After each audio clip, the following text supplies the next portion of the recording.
안녕하세요, 여러분. 내성적인 성격과는 거리가 멀긴 하지만 이렇게 얼굴도 모르는 분들을 향해 첫인사를 하려니 쑥스러워지는 마음은 어떻게 해야 할지 모르겠네요. 저는 30대 후반을 향해 열심히 달려가고 있는 여성입니다. 가끔은 참 이런 세월을 붙잡고 싶어지는 순간이 문득문득 찾아오게 되네요. 하지만 지나간 시간을 다시 되돌릴 수 있는 방법이 있는 것이 아니니 앞으로의 미래를 생각하면서 살아야 하는 게 맞겠죠? 저는 그렇게 생각합니다. 제가 과거로 돌아가고 싶어 하지 않는 이유는 바로 지금부터 말씀드릴 사건이 제 인생을 뒤흔드는 사건이었기 때문에 다시 겪고 싶지 않아서 돌아가고 싶지 않다는 것입니다. 세상에 이런 인간들이 소설이나 드라마에만 존재하는 게 아니라 진짜로 실존하는구나 하는 것을 느끼게 되었습니다. 너무나도 처참한 과거라고 생각이 들어서인지 사이다 복수를 하긴 했지만 다시 돌아가라고 하면 절대로 돌아가지 않을 것 같아요. 어떤 이야기인지 막 궁금하시죠? 지금부터 저의 기가 막힌 이야기를 시작해 볼 테니 끝까지 집중을 놓치지 말고 따라와 주시면 감사하겠습니다. 평소에 어른들이 왜 서로 수준에 맞는 집이랑 결혼을 해야 한다고 하는지 절실하게 깨닫게 된 사건이 바로 저의 결혼이었습니다. 어릴 때는 누가 잘 살고 못 살면 어때? 서로 돕고 도우면서 화목하게 살면 되지 하고 생각을 했었거든요. 물론 저희 집이 경제적으로 부유한 집안이었기 때문에 그런 안일한 생각을 하게 되었을지도 모릅니다. 저희 어머니는 독일에서 유학을 하던 시절에 요리를 배우기 위해서 유럽에 오셨던 아버지와 눈이 맞아서 결혼을 하게 되셨습니다. 어머니께서는 성악을 전공하셨고 아버지께서는 요리 공부를 마치고 한국으로 돌아오셨는데 그때 이미 저를 독일에서 낳아 키우고 계셨던 상황이었습니다. 어머니께서는 한국으로 오자마자 성악가로 이름을 날리기 시작하셨고 지금은 대학 교수로 일을 하고 계십니다. 아버지께서는 청담동에 위치하고 있는 유명한 레스토랑을 운영 중이시고요. 이태리 음식을 전문으로 하는 곳인데 값이 워낙 비싸기 때문에 파스타가 먹고 싶다고 아무 때나 찾아갈 수 있는 그런 레스토랑은 아니랍니다. 전부 다 예약제로 운영을 하고 있기도 하고 아버지께서 워낙 프라이빗한 것을 선호하시기에 유명 인사들 사이에서도 맛집으로 소문이 나 있는 그런 비싼 레스토랑입니다. 아무튼 부모님께서 순탄대로를 걸어오시기도 했고 자리를 잘 잡으신 덕분에 저는 어릴 때부터 아주 부유한 가정 환경에서 구김살 없이 자랄 수 있게 되었습니다. 집도 학군이 좋고 비싸다는 청담동에 있었고 동네 아이들도 좋은 대학에 가는 것이 목표였던 터라 공부를 하며 선의의 경쟁에 대해 배우며 자랐습니다. 저는 대학을 꽤 좋은 학교에 입학을 하고 졸업을 했고 틈틈이 준비했던 자격증들 덕분에 취업 준비를 한 지 얼마 지나지 않아 대기업에 취직을 하게 되었습니다. 대기업의 생활이란 참으로 바빴습니다. 야근도 출장도 그렇고 컴퓨터 앞에서 떠나질 못하니까 몸이 점점 망가지기 시작하더라고요. 제가 또 운동하는 걸 별로 좋아하지 않아서 몸을 방치하다 보니까 20대 때에는 괜찮았는데 30대 중반에 들어서면서부터 몸이 힘들다는 게 절절하게 느껴졌습니다. 그래서 동네 헬스장을 알아보고 개인 PT를 등록해서 다니기 시작했는데 저의 개인 트레이너였던 남자분과 운동하면서 정이 싹 텄고 연애를 시작하게 되었습니다. 헬스 트레이너이긴 했지만 등록하는 손님이 꽤 많은 헬스장이 아니라서 그런지 매일같이 전단지를 돌리며 홍보를 하는 모습이 좀 힘들어 보이긴 했습니다. 어느 날은 저에게 운동이 좋아서 시작한 일이지만 다른 부가적인 일이 더 많은 것 같아서 힘들다며 다른 일을 알아볼까 하고 진지하게 고민을 하더라고요. 그런데 운동만 줄기차게 했던 사람이라 할 줄 아는 것이 별로 없었고 취업에 뛰어들자니 마땅히 취업을 할 만한 곳이 없었던 것입니다.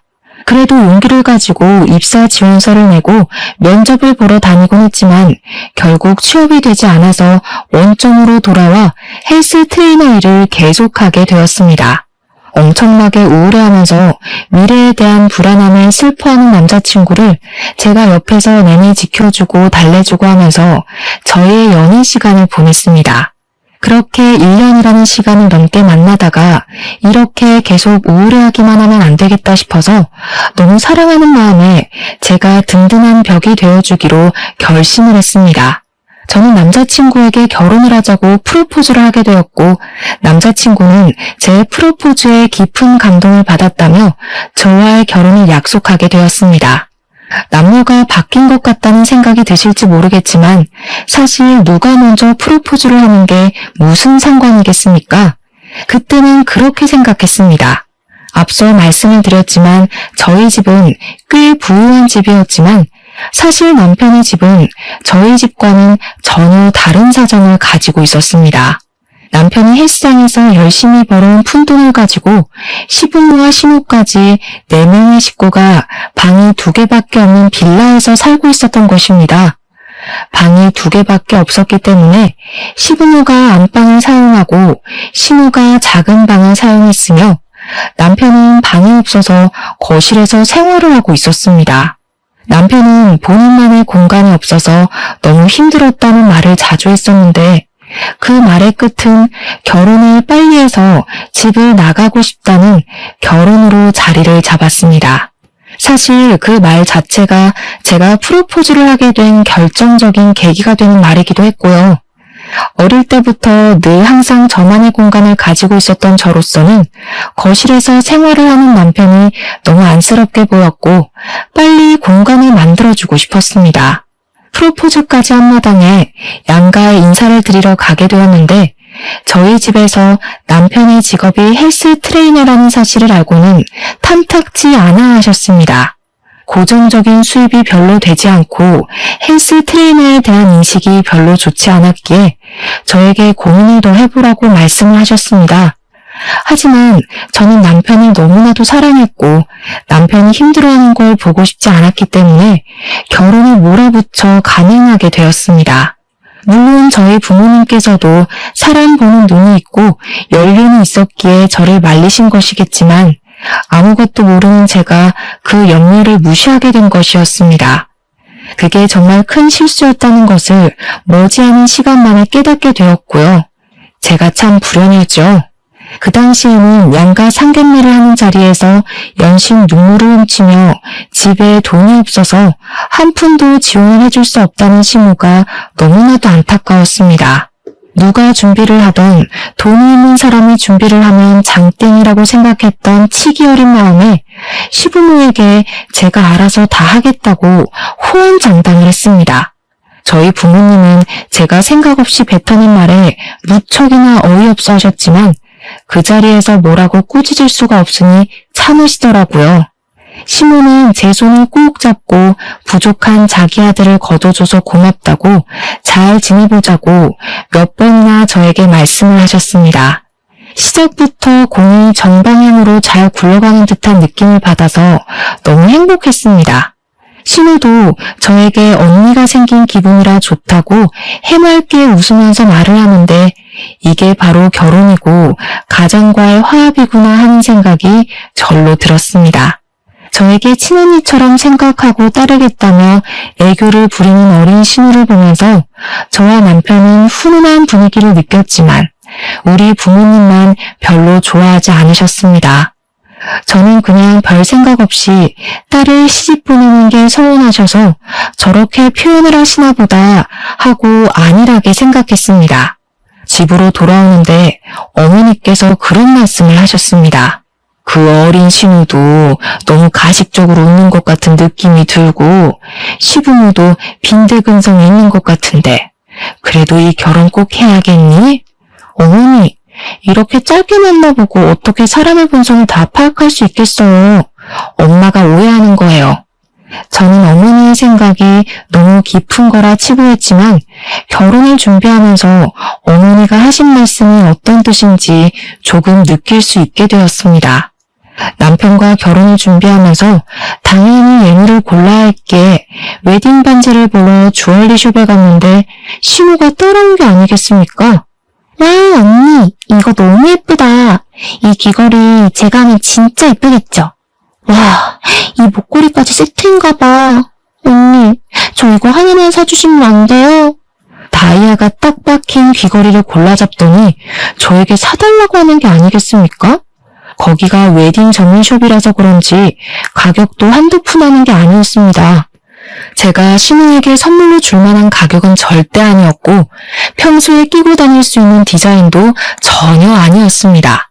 애둘러서 거절을 했는데 신우가 이런 거 하나 못 사주냐면서 입을 삐죽이더라고요. 아직 나이가 어리니 뭘 몰라서 그런 거구나 하고 넘겼습니다. 집을 보러 다닐 때엔 더 심각하게 신우가 따라붙어서는 집을 둘러보고 있는데 너무 작다며 큰 집으로 이사를 갈 생각은 없냐고 구시렁거리시더라고요.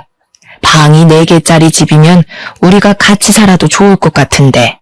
아니 신혼집을 보고 있는데 다짜고짜 합가 이야기를 꺼내니 저도 당황스러웠지만 부동산 직원분이 더 당황하셔서 제 눈치를 보기 시작하셨습니다. 신우는 눈치도 없는 건지 일부러 그러는 건지 선심을 쓰듯이 안방은 너네가 쓰고 작은 방은 우리가 쓰고 하면서 은근히 합가 이야기를 꺼내더라고요. 저는 당연히 신혼생활에 대한 환상도 있었고 남편이 집을 떠나고 싶어 했다는 것을 잘 알고 있었으니 딱 잘라서 거절의 의사를 비췄습니다. 어머님, 저희도 신혼인데 부부간에 화합을 해야 하고 합가는 조금 아닌 것 같습니다. 어이구, 나는 너를 딸처럼 생각하기로 했는데 너는 아니구나. 내가 불편하니? 이제 한 가족인데 너무 서운하게 딱 자르는구나. 저는 한숨이 절로 나왔습니다. 가끔은 저를 낳아주신 부모님과 사는 것이 벅차게 느껴질 때도 있는데 남이나 다름없는 신우랑 어떻게 같이 살겠습니까? 옆에서 줄기차게 구시렁거리는 신우의 말을 무시하고 집을 구하는데 한 푼도 보태줄 수 없다는 시댁의 말에 따라 집도 제 명의로 제 돈으로 구했습니다. 제가 또 나름 대기업을 종사하게 된 지 10년 차가 된지라 모은 돈이 꽤 많이 있었거든요. 물론 남편에게는 대출을 받았다고 거짓말을 했고요. 그게 저희 부모님께서 돈을 지원해 주시는 조건이기도 했습니다. 처음부터 돈이 있다는 사실을 밝히는 것은 서로에게 좋지 않게 작용을 할 것 같으니 최대한 대출을 얻은 집이라고 말을 하길 원하셨습니다. 하지만 말과는 다르게 부모님께서는 신혼부부가 어떻게 될지도 모르는 불안한 상황에서 몇 억의 대출은 위험하다고 하시며 돈을 빌려주셨습니다.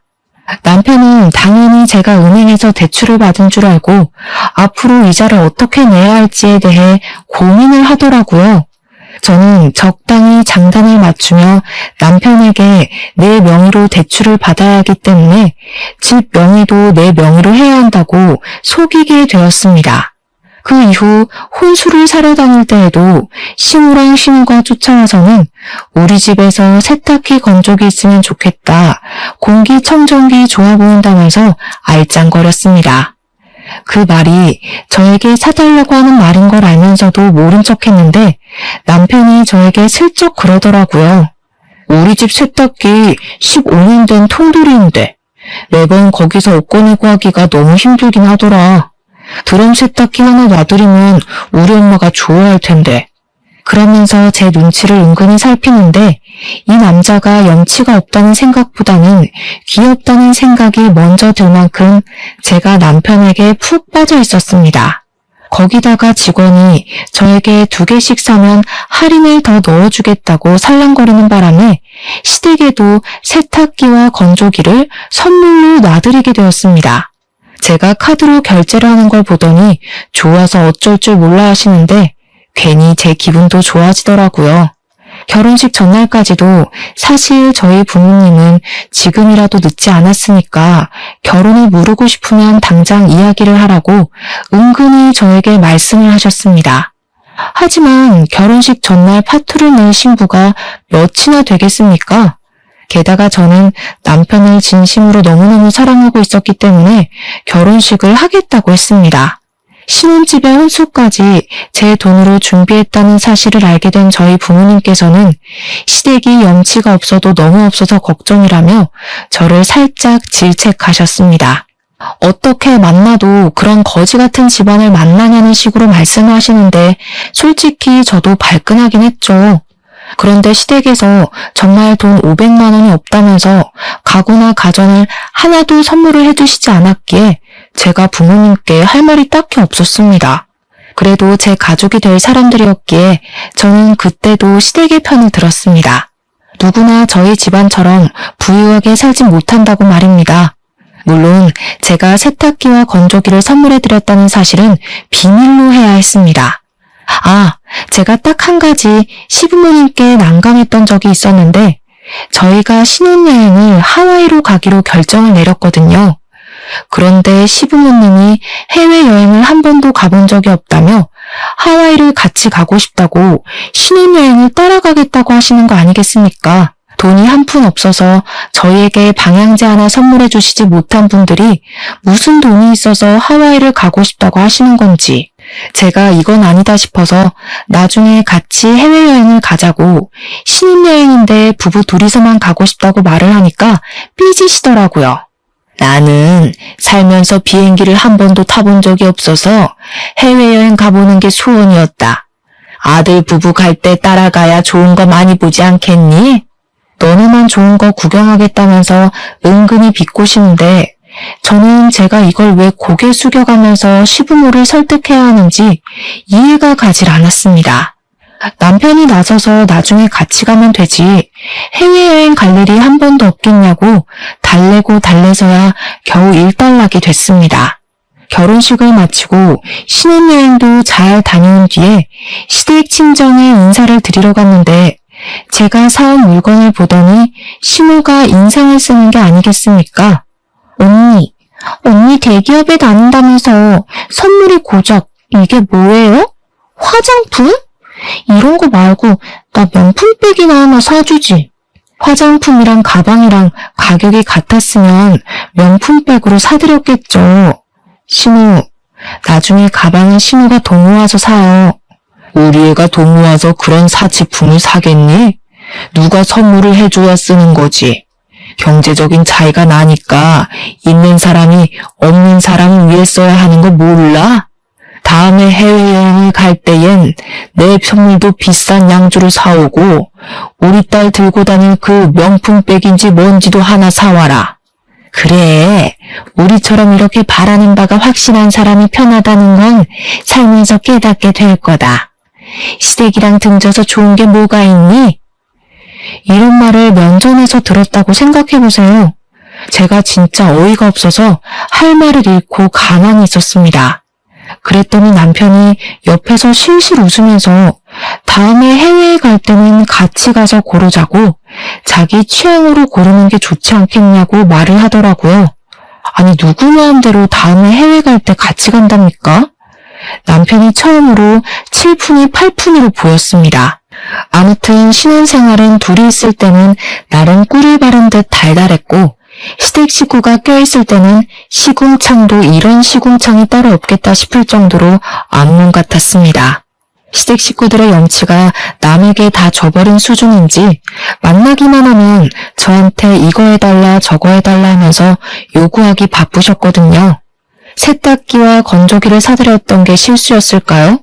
그걸로 만족하지 못한 시부모님은 그 좁은 집에 이것저것 많은 가전을 새로 들이기 원하셨습니다. 요즘 설거지만 하면 어깨가 결리고 팔이 아파서 도무지 집안일을 할 수가 없다. 요즘 보니까 그 식기세척기? 그게 사람 손보다 낫다고 하던데. 어머님, 저희 집에도 식기세척기 없어요. 그래? 그럼 우리 집에도 하나 놓고 엄마 아빠 집에도 하나 놓고 2개 살까? 우리 엄마도 주방일 베테랑인데 그거 하나 있으면 좋다고 하잖아. 제가 진심이냐는 얼굴로 남편을 싸늘하게 바라보니까 눈치 없는 우리 남편은 헤헤 웃으면서 뭐가 문제냐는 식으로 저를 바라보더라고요.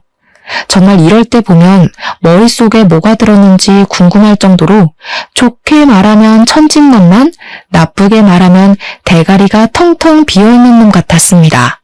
남편이 한 달에 벌어오는 돈이라고 해봐야 끼케야 250만 원이 안 되거든요. 그것도 고객 유치가 되어야지만 받을 수 있는 돈이었고요. 제가 버는 돈은 400만 원 가까이 되는 돈이었고요. 남편이 고객 유치가 안 되는 달에는 한 달에 180만 원을 겨우 벌까 말까 했어요. 기본급 자체가 애매하다고 생각해야 할 정도였고 영업을 열심히 해야지만 돈을 벌 수 있는 구조였기 때문에 돈이 늘 부족했습니다. 그런데 우리 남편은 저와 결혼을 한 이후에 시댁 살림에 신경을 안 써서 그런 건지 뭔지 쓰는 돈이 점점 늘어나고 있었습니다. 헬스 트레이너들은 유행에 민감해야 한다고 하면서 옷을 어찌나 사입어대는지 집에 택도 안 뜯은 옷들이 수두룩할 정도였습니다. 거기다가 요즘의 영업을 전부 SNS를 통해서 하는 거라며 하루 종일 손에서 휴대폰을 놓지 않고 생활을 하니 얼마나 꼴보기가 싫겠습니까? 하지만 저는 남편을 진심으로 사랑했고 모든 허물을 감싸줄 수 있다고 믿고 있었기 때문에 남편이 하는 행동에 불만을 가지지 않으려고 백방으로 노력을 했습니다. 하지만 그런 마음을 먹기와는 반대로 시댁에서의 염치 없는 행동은 날이 가면 갈수록 도를 지나치고 있었습니다. 어느 날 우리 아버지께서 저에게 전화를 하셔서 너무 오랜만이라 반갑게 받았더니 시작부터 황당함을 감추지 않으시고 말을 하시더라고요. 아버지께서 평소 통화할 때 그런 식으로 전화를 받자마자 이야기하시는 경우가 거의 없기에 저는 무슨 일이냐고 바로 여쭈어 보았습니다. 어제 사돈 어른들이 우리 식당에 찾아와서는 예약도 없이 다짜고짜 식사를 하겠다고 하시는 게 아니겠냐. 거기다가 무슨 친척분들을 죄다 끌고 밥을 달라고 소리를 치는 것도 모자라 내가 평소에 행사 때에만 열어두는 룸에다가 10대 명의 손님들을 모시게 됐지. 사돈 어른들이 코스 요리를 싹 시키시길래 웬일인가 했더니 글쎄 돈도 안 내고 잘 먹었다고 인사만 하고 쏙 사라지는 게 아니겠냐. 내가 황당해서 원. 그렇다고 우리 딸 시집살이 당할까 무서워서 돈 내라고 소리도 못 지르고 된통 당했다. 친척분들까지 싹 끌고 가서는 무전 취식을 했다는 말에 제 얼굴이 다 화끈해지고 있었습니다. 제가 너무 놀라서 시댁에 전화를 하겠다고 하고 아버지와의 통화를 마무리하고는 바로 시모에게 전화를 걸어서 어제 있었던 일에 대해 여쭈어 보았습니다. 정말 친척분들을 죄다 끌고 가서 공짜로 코스 요리를 먹고 온 것이 맞는지 재차 확인을 하는데 시모가 저에게 버럭하시면서 말을 하시더라고요. 그런 걸로 치사하게 돈 내라고 하시든 가족끼리 정도 없이 그거 재료값 얼마나 한다고 돈을 내라고 그러냐? 내가 재료값 드린다고 해. 어머님, 재료값 때문에 이러는 게 아니라는 거 아시잖아요. 저희 아버지께 미리 말을 해주신 것도 아니고 다음부터는 이러지 마세요. 가족 좋다는 게 뭐냐. 이런 일이 있을 때마다 어깨도 살려주시고 하는 거지. 딸 좋다는 거 다 뻥이네 뻥이야. 저희 아버지를 갑자기 거짓말쟁이로 치부하는 것도 어이가 없고 저도 어설프게 대꾸를 했다가는 이런 일이 반복될 것 같아서 세게 말을 했습니다. 어머님, 저희 아버지 식당 정말 고급 식당이라 예약 없이는 갈 수도 없어요. 그런데 시부모님 오셨다고 일부러 열지 않는 문까지 열어주신 거라고요. 그 정도로 대접을 받으셨다면 고맙다고 생각을 하셔야지. 지금 저한테 이렇게 뻔뻔하게 나오시면 안 되죠. 뭐야? 뻔뻔? 우리가 남도 아니고 특별한 손님인데 시댁 무서운 줄도 모르고 그런 소리를 해?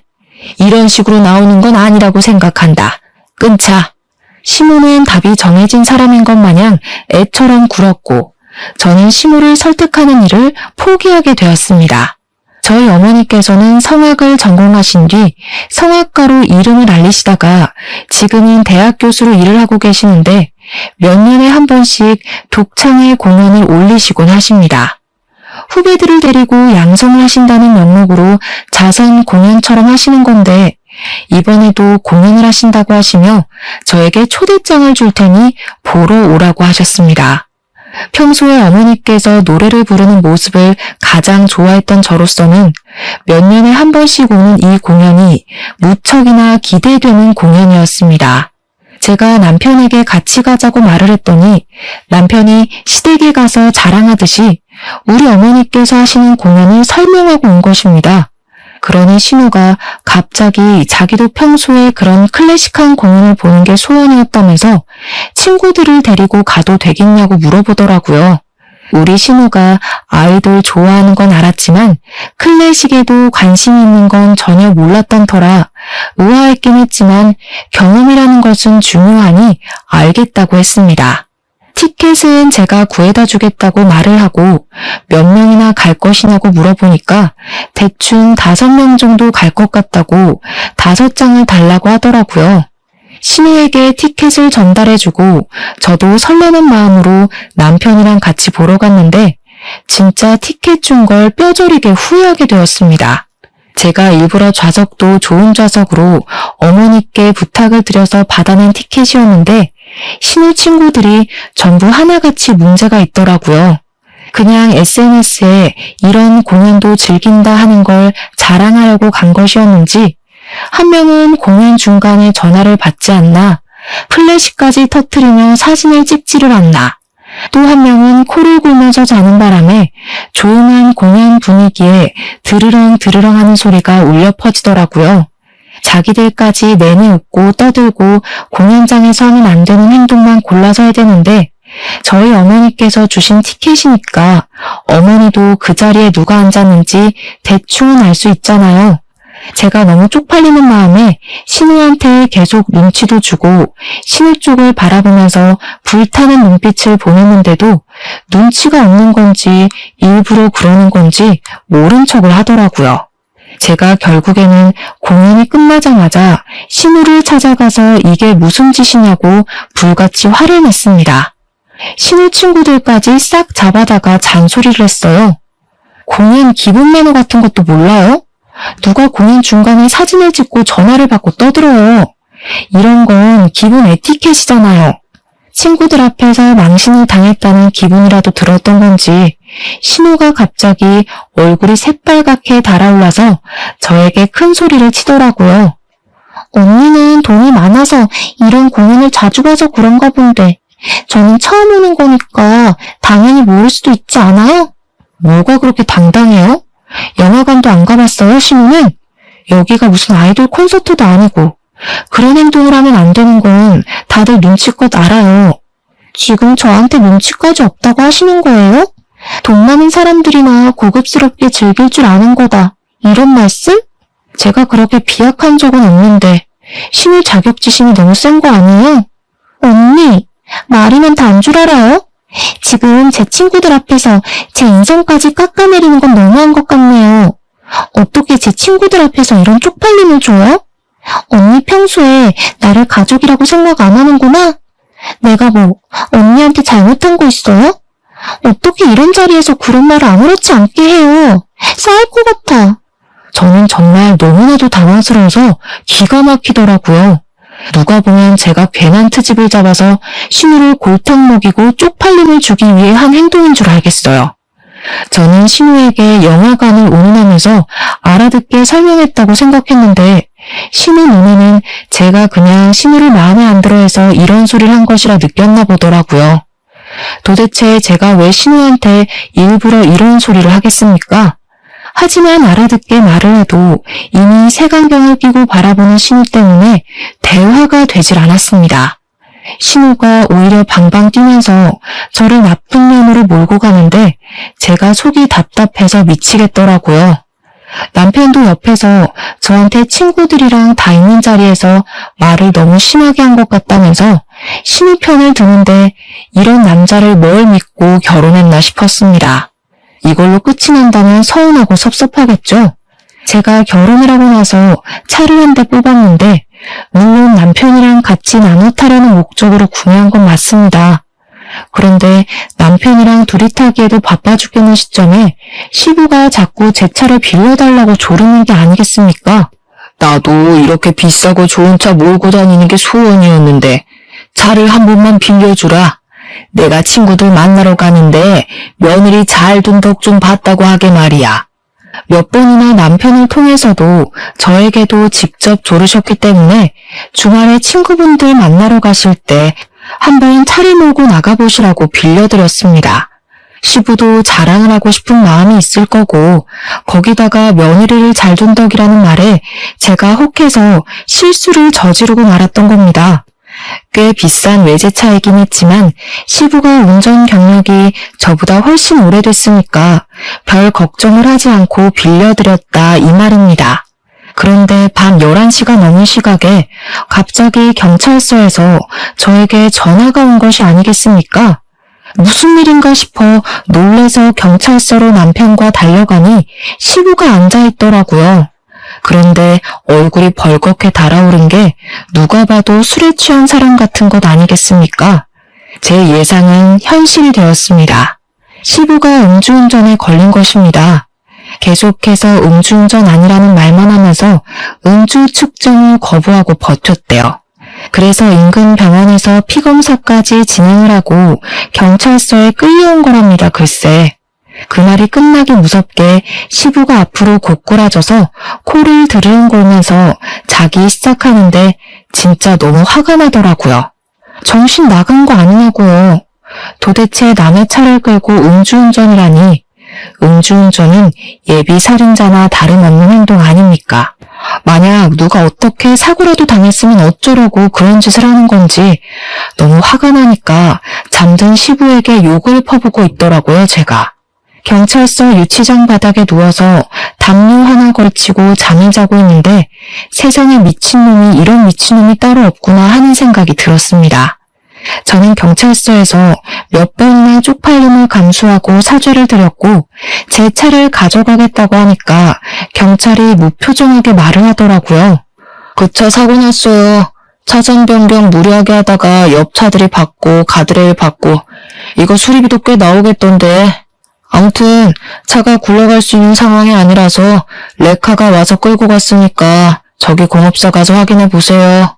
진짜 그 순간 저도 모르게 육성으로 연병이라는 말이 절로 나오더라고요. 제가 인상 팍팍 쓰면서 욕을 하자마자 남편이 옆에서 움찔거리는데 그 모습까지도 너무 찌질하게 보였습니다. 술에서 조금 깬 것인지 잠에서 깬 시부가 춥다면서 옷 좀 가지고 오라고 하는데 한숨이 절로 나오는 상황이었습니다. 면허 취소는 당연한 거고 벌금도 당연한 거고 사고 차량 수리비에 부서진 가드레일 비용까지 청구하겠다는 상황에서 시부가 술이 좀 깼는지 저를 보고 당당하게 말을 하더라고요. 며느리 네가 용돈을 조금 쥐어주고 그랬으면 내가 대리운전을 불렀겠지. 돈도 없는데 그럼 음주운전해야지 어떡하냐. 이게 네 탓이지 내 탓이냐? 그랬으면 저나 남편에게 전화를 하셨어야죠. 아버님은 예비살인자나 다름없어요. 하늘 같은 시아비한테 뭐가 어쩌고 어째? 예비살인자? 네가 용돈을 안 줘서 이렇게 된 거라고. 사고 처리 난 한 푼도 못 해준다. 먹고 죽을 돈도 없어. 네가 알아서 다 하고 네 차니까 네가 수리하고 난 모른다 몰라. 그때 진짜 소위 말하는 야마가 돈다는 기분이 확 느껴지면서 남편이 싫다기보다는 더 이상 이런 시댁을 지켜보며 살 수 없을 거라는 생각이 들었습니다. 물론 이럴 때일수록 움츠러들고 아무런 의견도 말 못하는 남편에게도 정이 떨어지긴 했습니다. 항상 시댁 편에 서서 저에게 이거 해달라 저거 해달라 요구를 하기만 했지 정작 이런 상황에서 지 부모한테 한 소리도 못하는 남편이 너무 찌질하게 보였어요. 그런데 여기서 뒤통수를 제대로 맞는 말을 남편이 하더라고요. 안 그래도 우리 엄마도 그렇고 우리 동생도 그렇고 용돈을 좀 달라고 하던데 어차피 자기가 돈 벌고 대출금 갚는 거야 자기 알아서 잘하고 있으니까 내가 번 돈은 우리 집 용돈으로 드리는 거 어떨까 싶긴 했거든.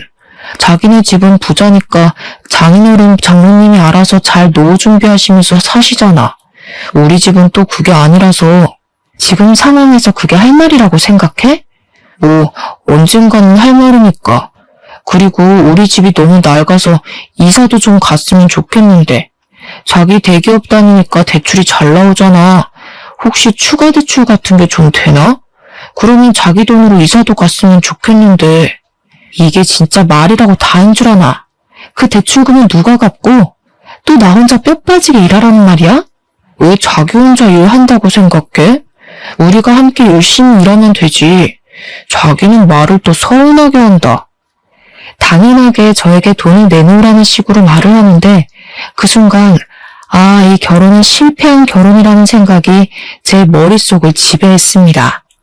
이대로 가다가는 영영 시댁의 노예로 살게 될 것이 자명했기에 저는 부모님의 마음을 10분 이해할 수 있었고 동시에 이혼을 하겠다는 결심을 하게 되었습니다. 염치도 없고 눈치도 없는 남편.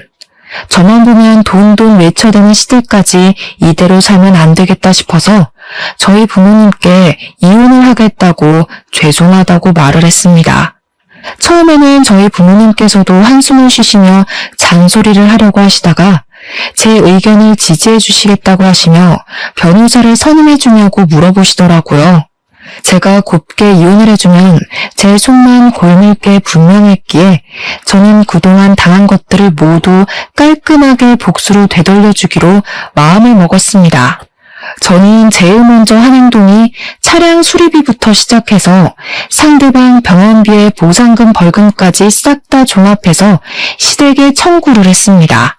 운전은 제가 한 것이 아니었고 일일 보험이라는 것을 가입해 두었기 때문에 법적으로 제가 물어내지 않아도 된다는 것을 변호사를 통해 확인을 받았습니다. 변호사와 상황을 전부 정리했고 시댁에 보상 청구 소송을 진행하는 것으로 결론을 내렸습니다. 하지만 이건 당연하게 해야 할 일인 거지 복수가 아니지 않겠습니까? 저는 시댁의 거지 근성을 이용해서 통쾌한 복수를 해주기로 계획을 짰습니다. 제가 소송을 걸었다는 사실을 모르는 시댁 식구들에게 여행을 보내주겠다고 말을 했습니다. 해외여행을 보내주는 거냐며 면세점 쇼핑이라도 해야겠다고 신우가 엄청 신이 나서 말을 하는데 제가 정신 나갔다고 복수에 그 큰 돈을 쓰겠습니까? 제가 일이 바빠서 이번에는 같이 갈 수 없으니 국내 여행을 다녀오라고 기차표도 다 끊어놨다고 말을 했습니다. KTX를 타고 부산이라도 다녀오라며 최고급 호텔도 잡아놓겠다고 시댁 식구들을 꼬셨고 그게 어디냐면서 다들 신나서 준비를 하더라고요. 해외를 보내주지 않는다고 신우의 입이 뾰루통하게 나왔지만 제가 최고급 호텔 이야기를 꺼내니까 입을 쏙 집어넣더라고요. 그렇게 무궁화호 기차를 끊어놓고는 사실은 KTX를 끊어놓은 척 티켓을 위조해서 시댁 식구들에게 보냈습니다. 제가 숙소도 최고급 호텔을 잡았을 리가 없잖아요. 인터넷에 수소문을 해서 알아본 여인숙 같은 침대도 없는 그런 숙소를 예약했습니다.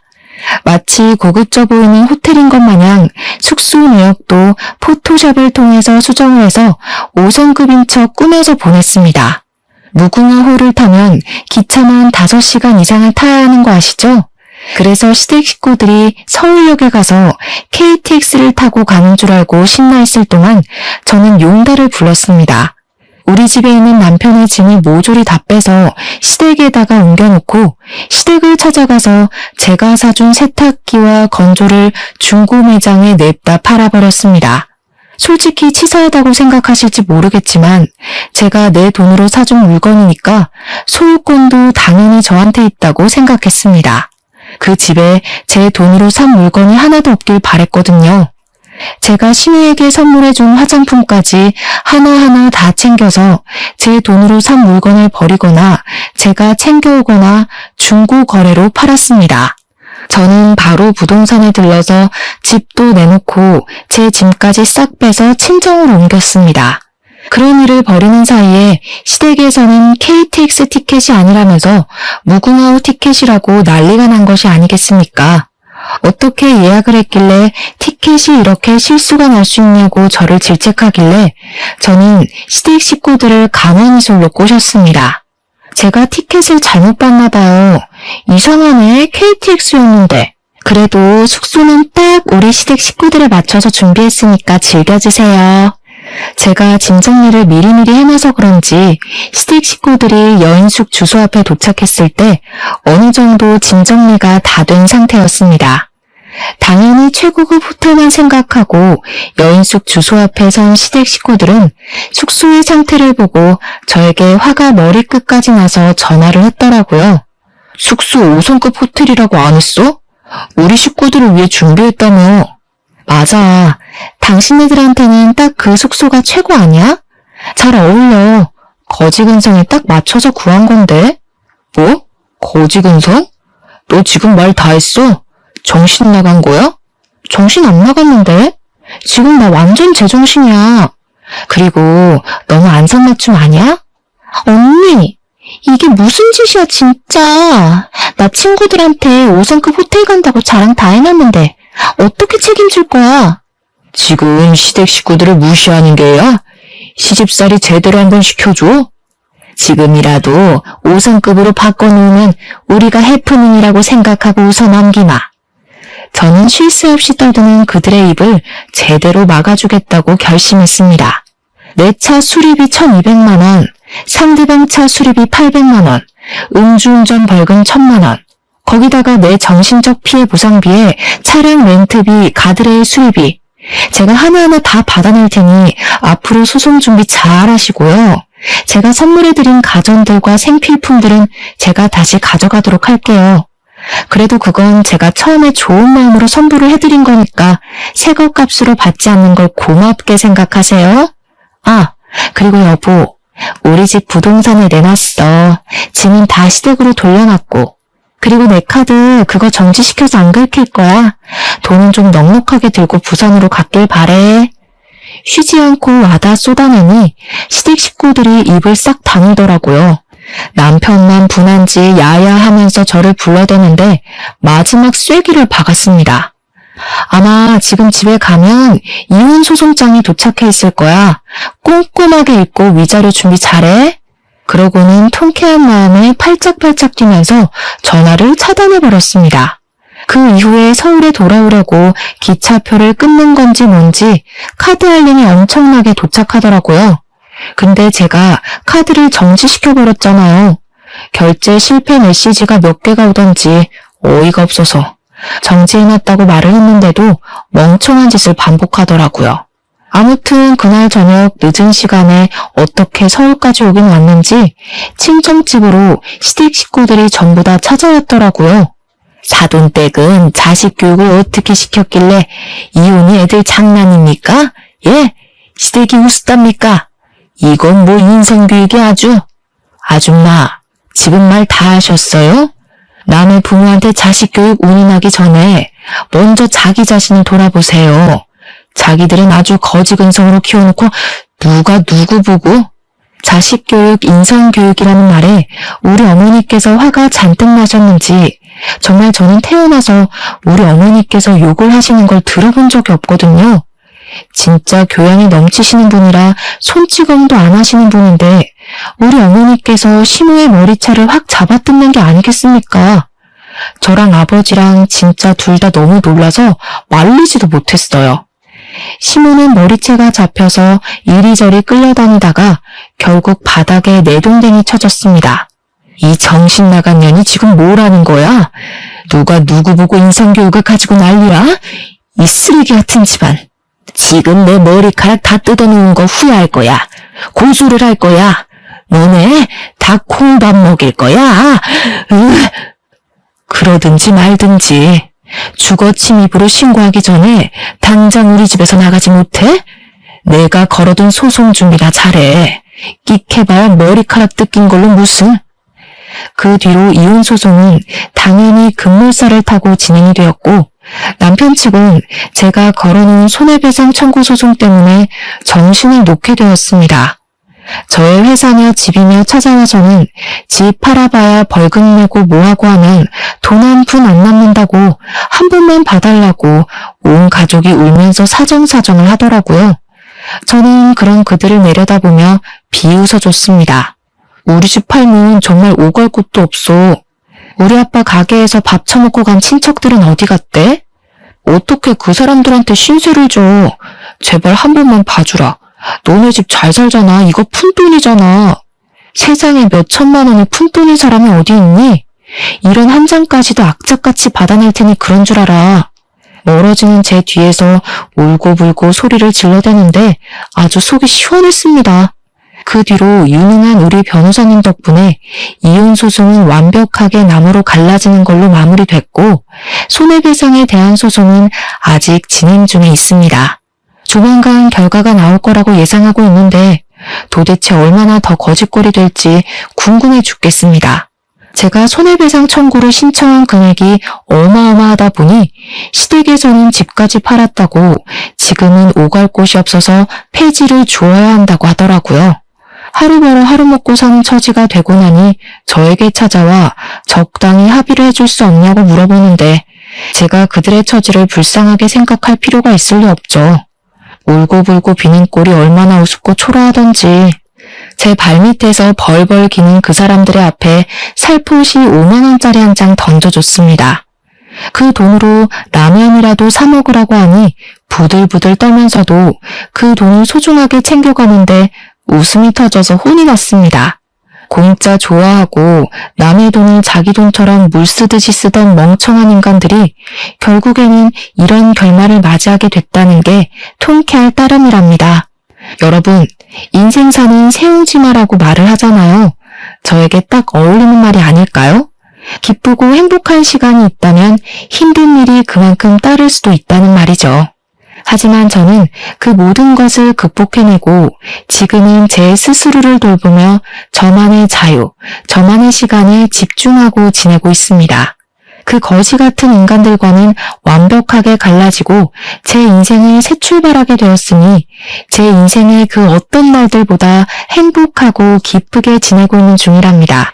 제 이야기는 여기서 마무리가 되지만 모든 재판이 끝나고 좋은 소식이 나오는 그때 여러분들을 다시 찾아와 이야기를 전해드릴게요. 그때까지 제 이야기를 들어주신 여러분께서도 행복한 시간 보내고 계셨으면 좋겠습니다. 다가올 여름 무탈하게 보내세요. 감사합니다.